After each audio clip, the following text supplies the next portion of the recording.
Delight IAS के इस उभरते मंच पर आप सभी का एक बार फिर से स्वागत है।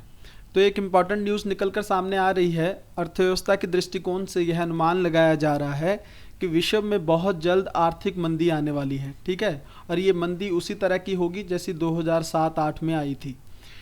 कौन सी ऐसी चीज़ें हैं, कौन से ऐसे आधार हैं जिनके बेस पर ये बात कही जा रही है, क्योंकि ये बहुत ही बड़ी न्यूज़ है अर्थव्यवस्था के दृष्टिकोण से। अगर मंदी आती है तो कहीं ना कहीं पर विश्व की अर्थव्यवस्थाएं बहुत बुरे तरीके से, बुरे दौर से गुजरती हैं। तो कहीं ना कहीं पर ये शुभ संकेत नहीं है।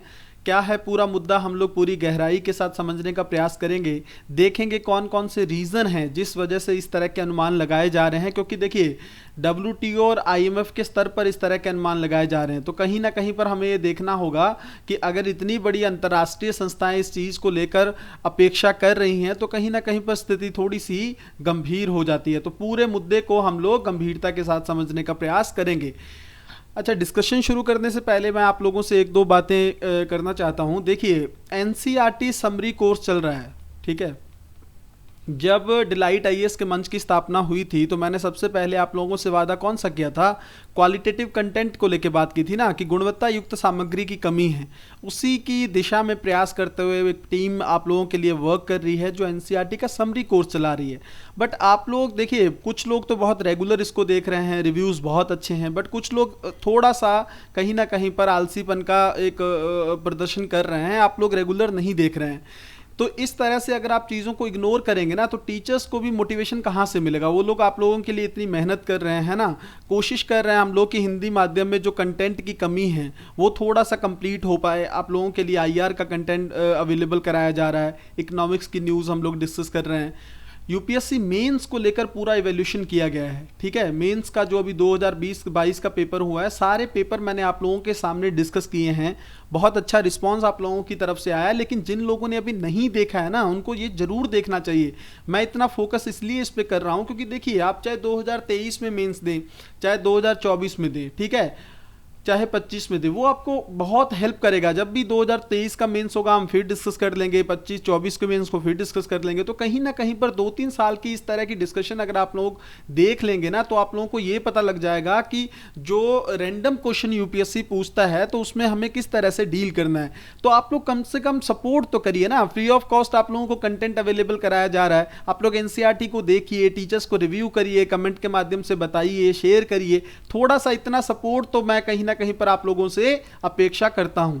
ठीक है, मुझे आशा है कि आप लोग, जो लोग अभी एनसीईआरटी नहीं देख रहे हैं, वो रेगुलर तौर पर आज से एनसीईआरटी देखेंगे, उसके नोट्स बनाएंगे, ताकि एनसीईआरटी के बाद हम लोग एडवांस लेवल पे अच्छे से तैयारी कर सकें। ठीक है, तो मुझे दोबारा ये बात आप लोगों को कहने की जरूरत ना पड़े। आप लोग कोशिश करें कि थोड़ी सी जिम्मेदारी पूर्वक आप लोग इस चीज में शामिल हों, एनसीईआरटी को देखें, टीचर्स को सपोर्ट करें। ठीक है, तो अब हम लोग इस न्यूज को बहुत अच्छे से डिस्कस करने जा रहे हैं। देखिए, सबसे पहले आप एक चीज देखिए कि किसने अनुमान लगाया। देखिए, डब्ल्यूईएफ जो है, वर्ल्ड इकोनॉमिक फोरम, उन्होंने एक सर्वे जारी किया है। उसमें उन्होंने ये बोला है कि 2023 में ना वैश्विक आर्थिक मंदी की संभावना है।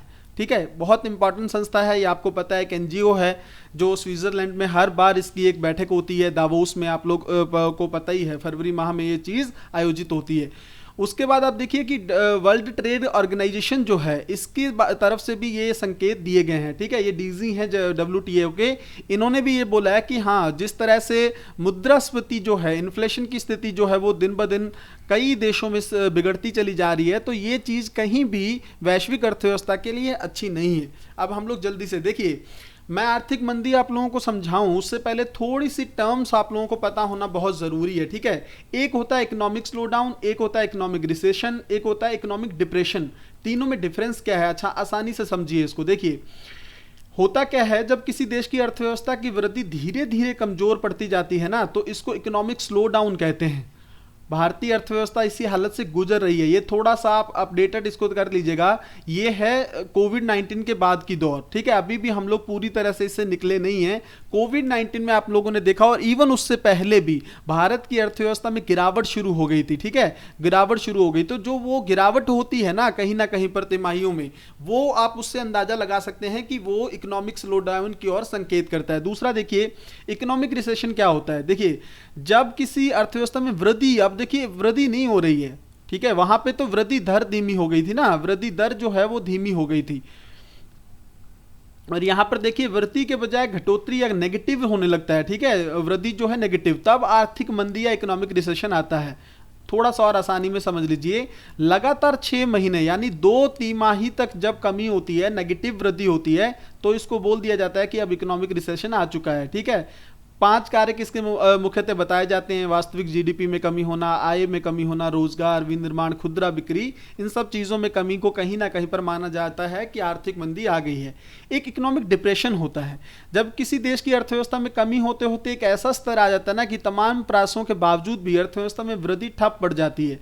ठीक है, कुछ समय पहले हम लोगों ने अर्जेंटीना में ये सब चीज़ें देखी थी, तो कहीं ना कहीं पर आप लोग ये चीज़ देख सकते हैं कि किस तरह से जो इकोनॉमिक डिप्रेशन है वो चीज़ें कहीं ना कहीं पर खराब कर देती है। मैं बात कर रहा था, सॉरी मैंने अर्जेंटीना बोल दिया, मैं वेनेजुएला की बात कर रहा था। ठीक है, बहुत सारी स्थिति खराब हो गई थी वहाँ पर, तो उसमें आप लोग देख सकते हैं इकोनॉमिक डिप्रेशन की स्थिति बन गई थी। तो ये तीनों टर्म्स आप लोगों को बहुत क्लैरिटी से पता होनी चाहिए ताकि अगली न्यूज़ आप लोग अच्छे से समझ सकें। अब आगे देखिए मंदी के कारण क्या हैं, देखिए क्यों किस वजह से ये जो हैं अंदाजा, ये देखिए यूएसए के फेडरल रिजर्व के चेयरमैन हैं।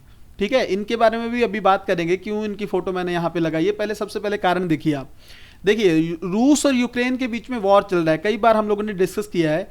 इससे हुआ क्या है ना, तो खाद्य आपूर्ति, ठीक है, या एक मान लीजिए ये इसमें रुकावट तो आई है कि बहुत सारा जैसे तेल जो है वो खाद्य तेल का बहुत, जैसे मान लो सूरजमुखी जो तेल है वो उसका निर्यातक है यूक्रेन, इवन गैस पाइपलाइन को लेके चीज़ें जो आपूर्ति की जाती है वो तेल में कमी आ रही है, कहीं ना कहीं पर वहां से दिक्कत है। तो मुख्यतः इससे क्या परिणाम हुआ है, आपूर्ति श्रृंखला में बाधा उत्पन्न हुई है। ठीक है, सप्लाई चेन जो थोड़ी सी जो है वो गड़बड़ा गई है। और आपको पता है सप्लाई चेन, जब देखिए मांग और आपूर्ति का ही सारा गेम है। ठीक है, अगर मांग ज्यादा है, आपूर्ति नहीं हो पा रही है, तो क्या हो जाएगा, इन्फ्लेशन। और इन्फ्लेशन ही इस बार का सबसे बड़ा आधार है जिसके बेस पे कहा जा रहा है कि आर्थिक मंदी आने वाली है। दूसरा कारण देखिए चीन की जीरो कोविड नीति, हम लोगों ने कुछ समय पहले चर्चा की थी, एक आर्टिकल डिस्कस किया था जिसमें बताया गया था कि चीन में किस तरह से आर्थिक मंदी आ रही। क्यों, देखिए चीन का जो हाउसिंग सेक्टर है ना वो सबसे इंपॉर्टेंट है वहां पर। ठीक है, और चीन ने यह क्या किया है कि इस क्षेत्र के लिए थोड़ी सी सख्त मौद्रिक नीति अपनाई है। ठीक है, इसको लोन लेना थोड़ा सा दिक्कत कर रहा है, बहुत ज़्यादा रेट हाई कर दिए गए हैं। और इवन चीन क्या कर रहा है, बहुत सख्त जो है मौद्रिक इसको कोविड को चीन ने जीरो कोविड पॉलिसी अपना रखी है। इसके चलते कहीं ना कहीं पर अर्थव्यवस्था उसकी काफ़ी मंद हो गई है, आर्थिक गतिविधियां ठप हो गई हैं। वो चाहता नहीं है कि एक भी कोविड का केस उस देश में बचे, तो कहीं ना कहीं पे उसका हाउसिंग सेक्टर में गिरावट होने की वजह से चीन की जो वृद्धि दर है वो बहुत बुरे तरीके से प्रभावित हो रही है। अब आगे देखिए तीसरा रीजन क्या है, ये है सबसे इंपॉर्टेंट कारण जो आर्थिक मंदी के लिए बताया जा रहा है। देखिए विश्व के कई देशों में ना मुद्रास्फीति इंक्रीज हो रही है, और इसका सबसे बड़ा एग्जांपल, सबसे बड़ी इकोनॉमी कौन सी है वर्ल्ड में, यूएसए। यहां पर आप देखेंगे तो फेडरल रिजर्व लगातार इंटरेस्ट रेट को बढ़ाता चला जा रहा है ताकि वो इन्फ्लेशन को कंट्रोल कर सके, है ना। इन्फ्लेशन कंट्रोल हो जाती है, आपको पता ही है मनी सप्लाई को कंट्रोल करना है। ठीक है, तो मनी सप्लाई को कंट्रोल कैसे करेगा, जब इंटरेस्ट रेट हाई करेंगे तो उससे सेंट्रल बैंक के पास पैसे जाएगा। तो मार्केट में जो बाजार है ना, बाजार में जो है उसकी मनी की कमी, मतलब उसकी मुद्रा की कमी हो जाएगी, और मुद्रा की कमी हो जाएगी तो इन्फ्लेशन अपने आप में कंट्रोल में आ जाएगी। ये सैद्धांतिक तौर पर चीजें आप लोग जानते होंगे। ठीक है, तो वो इंटरेस्ट रेट बढ़ाए चले जा रहा है यूएस से। इवन आप देखिए इंडिया में भी तो यही स्थिति है, इंडिया में भी तो इन्फ्लेशन आपको पता है 2-3 बार, कितनी बार 6% को क्रॉस कर गई है ना। कोविड से पहले भी ये स्थिति बन गई थी, फिर कोविड में चलो सिचुएशन थोड़ी सुधार हुई क्योंकि आपूर्ति श्रृंखलाएं खराब हुई, फिर उसके बाद में हम लोगों ने रिकवरी की। तो ये सब चीजें होने के बाद थोड़ा सा सुधार हुआ, लेकिन कहीं ना कहीं पर जो 2 से 6% का जो हमारा टारगेट रहता है उसको ब्रीच किया है इन्फ्लेशन ने। तो भारत में भी यही स्थिति देखने को मिल रही है।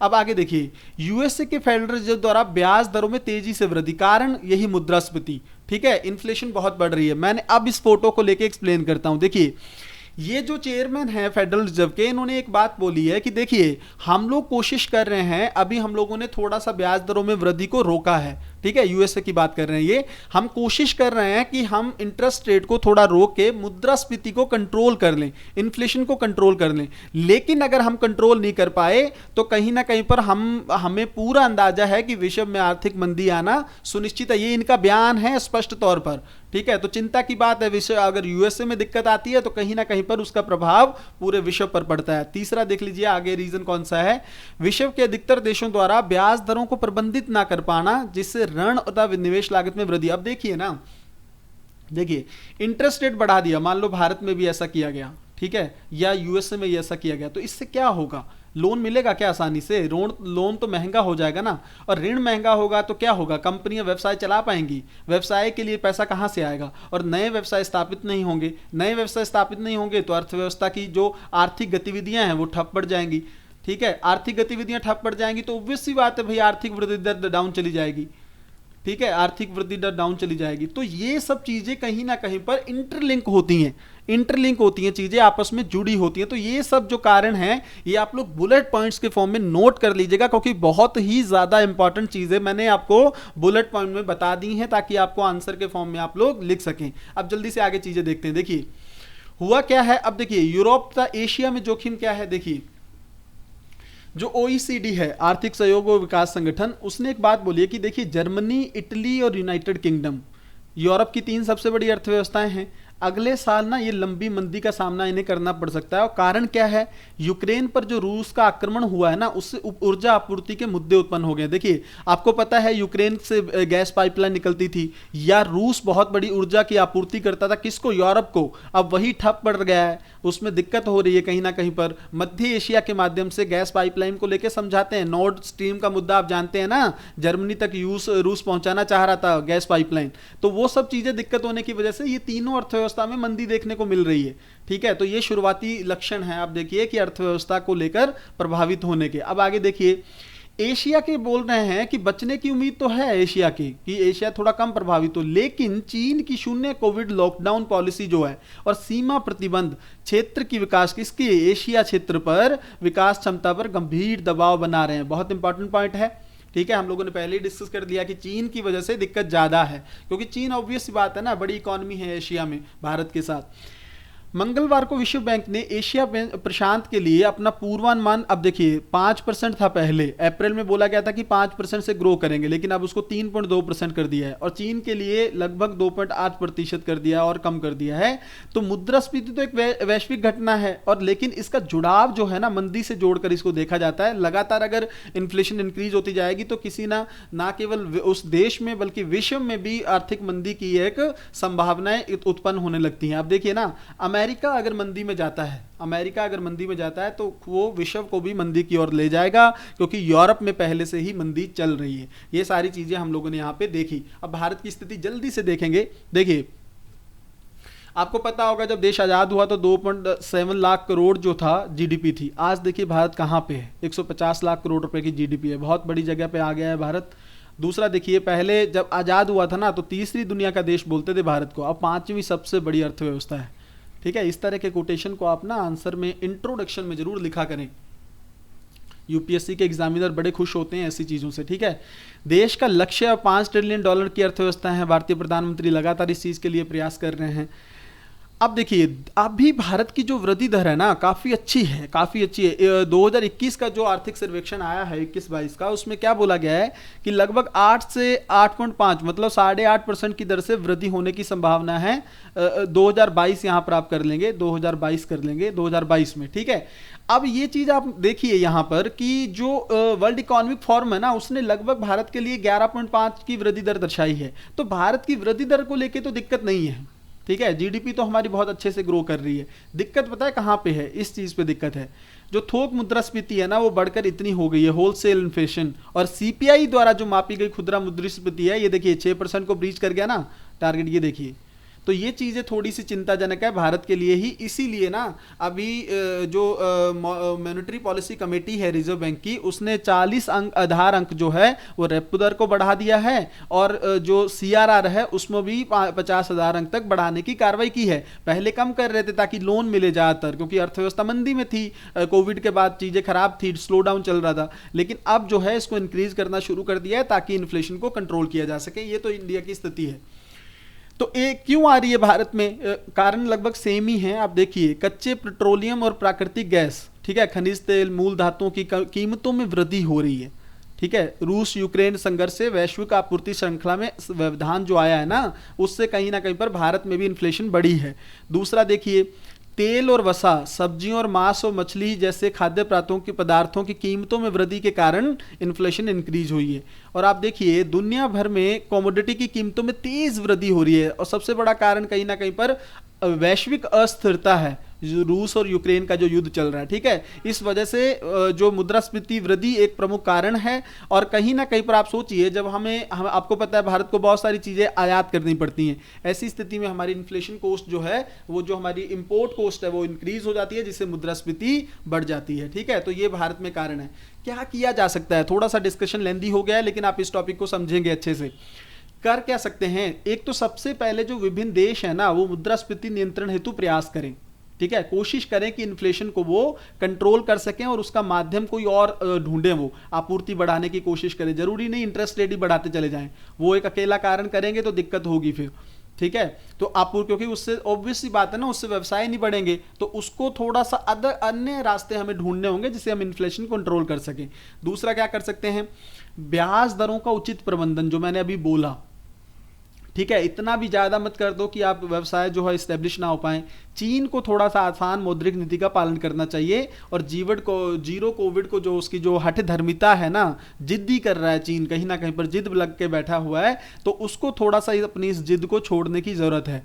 ठीक है, ये चीज़ है। और इधर से आप देखिए कि निवेश के लिए एक थोड़ा सा बेहतरीन माहौल बनाने की जरूरत है, ताकि इन्वेस्टमेंट जो है वो सभी देशों में। आप सोचिए, एक चीज़ यहाँ पर देखिए, अब यूएसए का फेडरल रिजर्व जब इंटरेस्ट रेट इंक्रीज करता है ना, तो होता क्या है कि भारत से जो है निवेशक पैसा निकाल के वहाँ पे यूएसए में इन्वेस्ट करते हैं। क्यों? उनको लगता है कि वहाँ पे ज़्यादा रिटर्न मिलेगा। तो भारत से भी तो मनी सप्लाई प्रभावित होती है ना, भारत के बाजार से पैसा बाहर जाता है, तो भारत की अर्थव्यवस्था प्रभावित होती है। तो इन सब चीज़ों को लेकर थोड़ा सा ध्यान सभी देशों को देना चाहिए। बहुत ही गहराई से हम लोगों ने इस टॉपिक को कवर कर लिया है। आप लोग टेलीग्राम ज्वाइन कर सकते हैं पीडीएफ वगैरह के लिए, और जो चीज़ें मैंने बोली हैं शुरुआत में, उस पर आप लोग बहुत अच्छे से गौर करें, और अपने एनसीईआरटी के नोट्स को बहुत अच्छे तरीके से बनाते चले जाएं। हाँ, कुछ लोग ये डाउट रहता है कि टेलीग्राम कहाँ से ज्वाइन कर सकते हैं। देखिए, डिस्क्रिप्शन में टेलीग्राम, इंस्टाग्राम सभी के लिंक है। आप कहीं पर मुझे मैसेज कर सकते हैं, आपको तुरंत मैं रिप्लाई करने की कोशिश करता हूँ। और डिस्क्रिप्शन में नंबर भी दिए गए हैं कि अगर आपको किसी तरह का कॉन्टैक्ट करना है तो आप वहाँ पर कर सकते हैं। ठीक है, तो मिलते हैं अगली वीडियो में, तब तक अपना ध्यान रखिए। बहुत बहुत धन्यवाद।